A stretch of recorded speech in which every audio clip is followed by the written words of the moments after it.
Hey everybody, I'm Sean Ham with PremierGuitar.com. We're here at Riverside Casino with Rick Nielsen. Yeah. Backstage. Rick, Hello, Nielsen. how's it going, man? Good. We want to see your guitars and maybe We hear them. do. Well, there they are. Take a look. This is the Jeff Beck Esquire, and Jeff loaned it to me. It is a beauty. I love it. It plays great, and it's beat up, and so am I. How long ago did he loan you that? I'm not going to mention it because I don't want him to come and take it back. This next one, I had this made for me when we did Sergeant Pepper. It's called Uncle Pepper, and Hamer made it, and Shannon did the airbrushing on this. This is all airbrushed, and What pickup is in there? it's a humbucker. It's just one simple thing on the back. 40 years ago, for the Beatles, Sergeant Pepper commemorating that.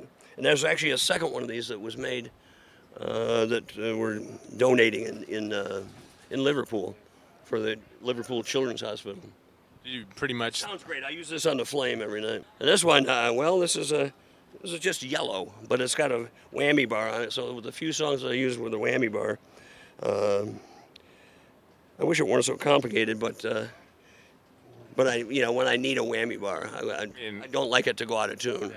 You mean when you say complicated, you're talking about having to clip off the ball ends for the Floyd and stuff? Rocky over here takes care of my guitars, but I haven't tuned a guitar in over 30 years, so I wouldn't know. But it is complicated. If I break a string and he's not there, I'm screwed, and the audience is screwed, and the vibrato guitar people are screwed. So we don't want that to happen now, do we? Okay, this is called Disco Dick. This is actually the drum finish from the Bunny Carlos signature kit, and we got I sent the actual drum laminate and sent it to Hamer, and they made this for me. I think That's a laminate from Ludwig, right? Yeah, Ludwig Mother of Pearl or whatever they call the finish. Tom has a bass that has that on it too, right? Yeah, and it's like we look like ZZ Top without beards when we come out there. And see this one. This is the one that was made after the things blew up in Ottawa. Because my other one is at Rick's Picks. The one that's pictured on the inset of Dream Police? Dream Police. I mean, the one the original checkerboard one that I had made years and years ago. And they replaced, I mean, the other one still plays, but it's just, it was about time. It got more wrecked up in Canada because I didn't even want to go into that. But Hamer made an exact duplicate of it and sounds the same with bow tie inlays and stuff. Pickups all covered. So this is just like the one that was made in 1979, but it was made this past year. Did you ask Joel Danzig to copy exact specs from old Explorers? Yeah. Well, of course, they made it exact. If you go to Rick's Picks or go to the exhibition, you'll see, and it's got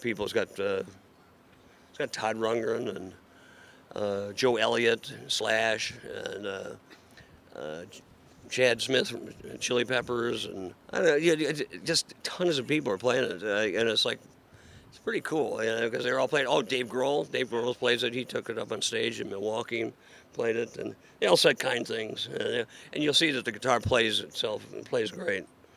But I was just, after getting it smashed, I didn't get it back for quite a while. It didn't get smashed, but it's it still plays great. I mean, I wish I had the other one out here, but it's in the museum right now. And this one, this was at the time when I had this made. I mean, it's supposed to be black and white. It's a little yellowed, but it's got every pick design I've ever made at that time. All the graphics are my picks, and I had them made. Cool. That's awesome. It's way cool. And there's my name up at the top, just in case I forget during the show. But he plays this one on. He used to play it on Surrender, but he's been playing the 5-neck recently on Surrender. So I'll have it for good night after we take the 5-neck off, and he uses this one. He uses this one on Dream Police most of the time. The checkerboard one, okay. Yeah. And we chunk out a bunch of picks, and and during Surrender, he'll throw out the album cover, which is one of their old albums covers. And this is classic. Nice. They actually buried him. I said, what did they do? Just put him like no. They dug a complete hole, and he's in the hole. So, yeah. Here's another one that's Amber made for me. This was made for the Rockford album. This one actually sounds really good too. It's got the graphic from the Rockford album, and it's a cool box guitar. I've actually had Conan O'Brien played this a number of times, and I played it quite a bit. It looks like a Bo Diddley kind of, with a square box and all that stuff, but it actually sounds terrific. And I thought, I wasn't sure that it would, but it does. Normandy guitar. They made it for me. I wanted it with a real Bigsby on it, and I just like, it looks pretty. I don't know. I may drive it out of here later tonight. What does he use the Normandy? He hasn't used this one a whole lot. He'll probably, if the True Start, he plays it on Don't Be Cruel. But so if I ever popped a string, I would have this one ready to go. But yeah, it's a sweet guitar, and they have a unique sound. They definitely the metal adds to more of a high-endy, twangy sound. James Trussart made this one for me, and because usually they have ebony necks. I actually have about 3 or 4 of these. And I said I want the neck, the fingerboard to be the same as the wrist. He said, "Oh, I can't do that." I said, "Look, you can do all this." He's French. That was my fake French answer. I said, "Look, you can do all the other stuff. Do it." So he did it. Does it have a much brighter sound with the metal fretboard? It sounds like it's just a more brittle or more metallic sound. Yeah. But not heavy metal metallic. Do you know if those TV Jones pickups are classics or which model specifically they are? You can take your screwdriver and find out. I don't know. This is the original This one was made in 1977 or 78. This is the first electric mandocello that's ever made. I made it for me because there was they had none. On our first album, we had a song called Mandocello, and then Heaven Tonight we did with a mandocello, and then we did another album with I can't remember what the song was, but Is this Mondo Raga we had was cool, and it's such a cool sounding thing. It's tuned C, G, D, A with double strings. Is this the exact guitar you used on Heaven Tonight and stuff? Yeah, in the studio. On the first album, on the original, the Mandocello song, I used the regular about 1910 Gibson Mandocello, made by old people. But I just love how it plays. I mean, you got to learn how to do the fingerings and find your. I make up my own chords because I'm kind of self-taught anyhow. What is this chord? Well, I know a G, a D, and A, and C, and B flat, blah blah blah, all that stuff. But when it gets more complicated and stuff, No, it sounds good. Yeah, there you go. Billy Bow. I think this is that's what it's called, I think. And it sounds good. I use this when we do a song called "I Know What I Want." It's got a good Malcolm Young kind of. I know what I want and I know how to get it. There you go. You know From you. the song. What am I telling you? didn't mean you. You know. Yeah, it's a very nice guitar. Little floating bridge going. Super light too. It's very light. It feels like it's got some hollowness to it, or it's a light wood. All right, here's one of my Explorers, and I have 3 of them, and they're good guitars. They're neat. I'm kind of known for how they look, and ain't it pretty? Did it used to have a Maestro on there or something? It used to have a Bigsby, or a little whammy Bigsby on it, or Maestro. I don't know. I didn't take it off or put it on. It was done for me, and it sounds cool. I mean, I love. Look at it. I love how the pegs are all deteriorating and looking like HE double hockey sticks. He'll put Explorer. I want Explorer on particular songs, and I'll just trade it up with this and the disco. I basically use these on particular songs, the checks and the picks. I'll use those on particular songs. These kind of vary a little bit. So it looks like this is one of those guitars that's an example of where he took off the cover for a little more high-end bite or something. Exactly, yes. It does have a little bit more of a bite to it. But, yeah, he uses a lot of V's, but not on this run. Now, the next guitar that we're going to see here is one that you're infamous Yeah, for. I think I'll let it speak for itself. Now, You explain it, because I can't. of course, 5-neck, you have 3 of these, right? Yeah, I have 3. I have an orange one, which was the first one. This was the second one. The second one, I had them. The first one had pegs that went out like this, and it was kind of get your hands caught in here. So I said, make this one with violin or banjo tuning pegs. And so this got banjo tuning pegs on it. Do you remember roughly what year you had this one made? You can look it up. Now, what this makes me think of is, back on the Live at Budokan Have album. you ever played it? Earlier, Rocky let me Yeah? try it on. I hope you don't mind. Oh, yeah. Well, let's see. The last guy that tried it on was Johnny Depp. Johnny Depp. With the Hollywood Bowl. I said, yeah, he comes over. He was over on the side of the stage. He said, "Oh, Rick, it's an honor to meet you." And I said, "Who are you?" It's a challenge to tune this thing because I have to set it on a stool, and you got obviously 12 strings here, which the rotating switch. You got 5 position pole, which corresponds to each one of those guys, and he plays this one the most, and then I rarely tune this one. I tune it every once in a while. He's never played it. Every occasion he'll play the 4th neck, but he mostly sticks with the 2nd neck. He varies. He jumps around necks. This is an interesting sound because it's his sound is pretty distorted. So 12 string, it gives you a unique sound. Yeah. Very unique sound. Obviously this one's got a whammy bar, and the fretless is a challenge to play because you got to reach all the way down there. And tuning it's like. But it's pretty heavy. I don't know how much it weighs. I want to weigh it. I don't have the specs on it, but I'd like to, because it's you felt it. You put it on. Obviously, I got to tune. If you got 15 songs in it, I got 15, 16, 17, 18, 19, and 20. I got 20 guitars to tune during the show. Some of the images that stand out in my memory the most from a kid when I had your albums is, Live at Budokan, you would have like 3 guitars on, like a Strat, an Explorer, and something ridiculous. else. This is was made to solve that, right? Yeah, this is made to make me look normal. All right. It was something I liked. The idea was good. You should go to Rick's Picks and you'll find out more. Cool. Do you want to talk about your amps? No. I don't know. Come on, please. Oh, these Fuchs. I thought that was a K when I bought it. That's the only reason. Yeah, and then these are Deluxe Reverbs that I have in here. I have the guts in here, and these were made by Paul Rivera, actually. If you look at it, it has a fat and thin switch on it with a heavier duty transform in it and a master volume, which the normal Deluxes didn't have. And they put a bigger speaker, and I used to use the bigger speaker, but now I have an ISO box that's back over in there with a microphone in it, and it gets consistent sound. Now, do you know? I get a consistent sound there, and then I also mic up here with the just more 12s, so I get a punchier sound out here, and then I get the other sound that I've had since 77.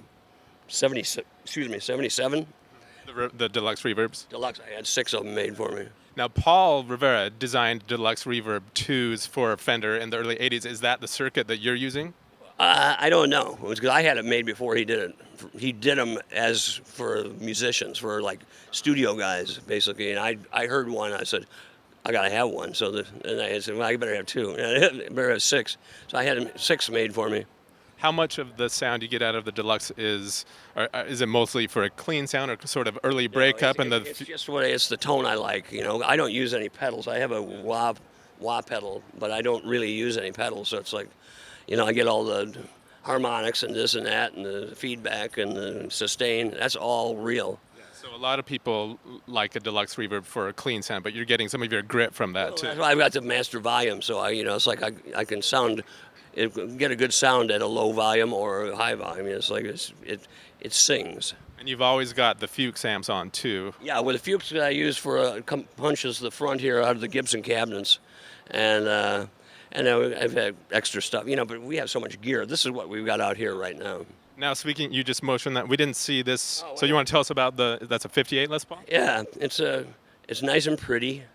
It's never been played much. It's not relic. It's not relic. That's a real relic. How long have you had that? I had that maybe 15 years. I actually bought that one at George Groom's.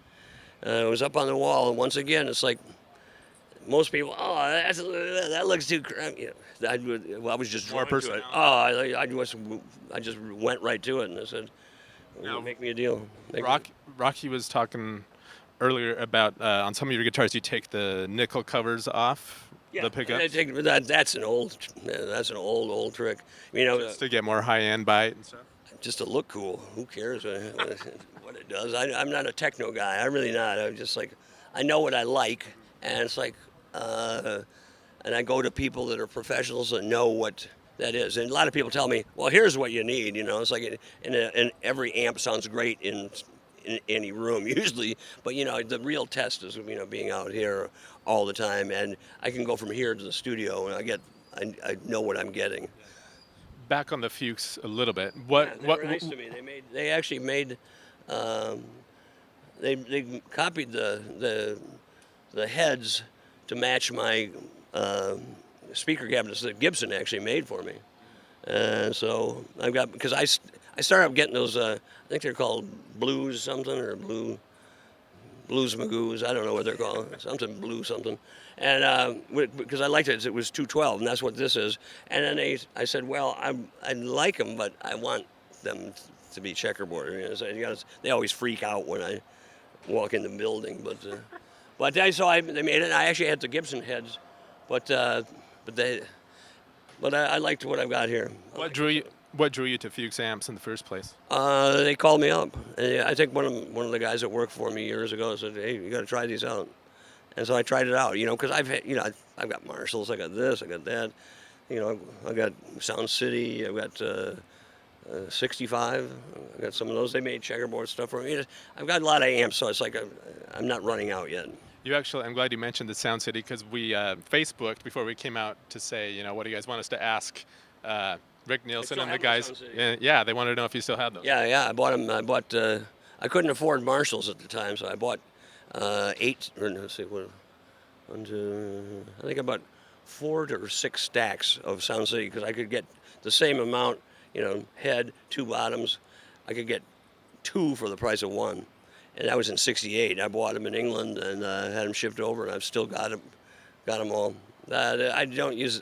I think the heads are mostly gone, but the cabinets I still have those. Actually, some of those are at Rick's Picks. Some of those are just in our warehouse. One of the other questions people wanted us to ask you was, how many guitars do you have, and are you still Still collect, yes. I still collect, and I've got about 400, something like that right now. I was trying to get down to about 100, but then it's like, I can't. Couldn't get the monkey off your back? Well, no, because it's like there's certain ones like this one. I have a hard time. I was never a great. I'm a buyer. I buy stuff that I like. I usually don't buy the real pristine stuff because it costs too much and it doesn't have the mojo of the stuff that's been used. It's like I'm a musician, so it's like I'm supposed to be broke.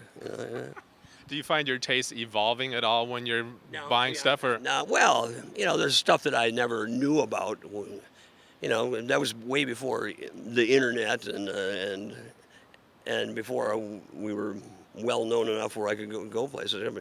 I knew all the Midwest, Iowa and Nebraska and Wisconsin and Minnesota, Illinois, Indiana, down those kind of areas, and I knew every music store because I used to go to them all the time. I mean, I picked up cases and guitar parts, and this one and that one. Back in the day, people used to just trade in stuff. They didn't keep stuff. Nobody did. And guitars weren't called vintage; they were called used. Yeah. Is there anything anything specific you're looking for right now? No. I like, even though I don't have any, are the designs of the Vandre guitars. An Italian crazy guy. It was like Salvador Dali of the guitar business. But they were so rare and so whatever, and they're kind of like works of art. And I don't know that they actually play that great, but they're cool looking. And I've got some Hoyers. I got some of those. There's certain models that I think are cool. Those I got. I've owned 2,000 different things, so it's like I'm not really looking for anything, But you're ready to be seduced by something. Yeah, well, I had to see this past year what I bought a number of things. I didn't have a lot of SGs. Now I've got about 10 of them, all from the '60s, and 60s. And I got a couple. This Guitar of the Month when the Gibson was doing that. I used to buy the stuff that I liked. So I got some interesting stuff. I have 2 of the Les Paul Carina Tribute with the V head on it, The split head. I mean, and I got number 54 and number 55. I just liked it. I had to get them, and they're cool. The only problem is it's got the 3 pickups in it. 3 pickups I always had trouble with, like the Les Paul Customs. The necks were flat, and the third pickup in the middle there always bugged me because so I was never a big fan of that. And I still have my 55 Les Paul, my gold top that I bought for $65. I still have it, and that's at the museum also. That's a cool one. So if anyone knows about any Vondres or Hoyers, get in touch with Rick. Yes.